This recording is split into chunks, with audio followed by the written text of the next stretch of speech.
Have you ever wondered why Christians wear crosses when it was the very instrument of Jesus' execution? Does it seem strange to you?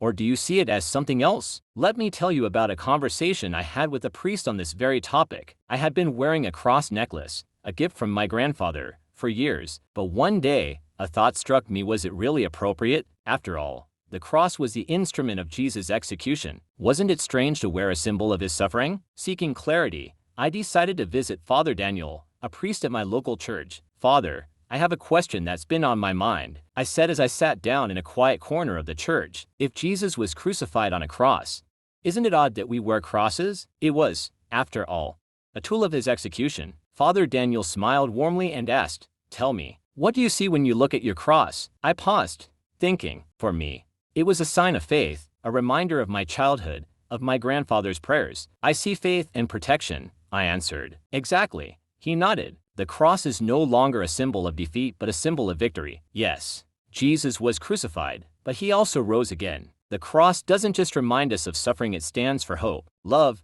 and salvation." I listened intently. "Think about a sword," he continued. "Once, it was a weapon of war, but later, it became a symbol of honor and justice. The cross has transformed in the same way. It doesn't represent just death, it represents overcoming it." I looked down at my necklace and felt its meaning deepen within me. "Thank you, Father," I said, feeling a sense of peace. Father Daniel placed a reassuring hand on my shoulder. "Let this cross remind you not of suffering, but of the strength of faith." As I stepped out of the church, a calm certainty settled within me. My cross was no longer just an ornament, it was a true symbol of hope,